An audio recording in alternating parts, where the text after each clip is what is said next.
Class 8, Lesson 12, Someone by Walter John Delamere. Someone came knocking. कोई एक आया खटखटाया.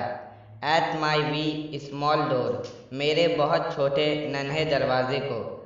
Someone came knocking. कोई एक आया खटखटाया. I am sure, sure, sure.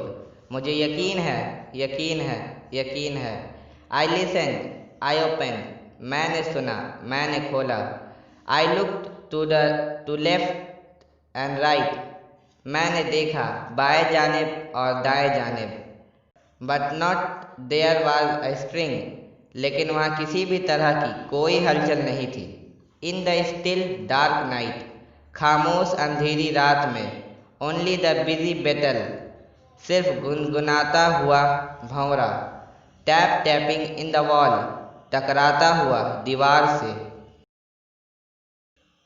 Only from the forest. सिर्फ जंगल की तरफ से. The screech owl's call. उल्लू की चीखती आवाज.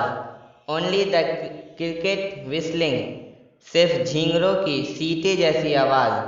While the dewdrops fall. जब शबनम के कतरे खामोशी से गिरते थे. So I know not who came knocking. इसलिए मैं नहीं जानता कौन खटखटाने आया था. At all, at all, at all. बिल्कुल नहीं, बिल्कुल नहीं, बिल्कुल नहीं.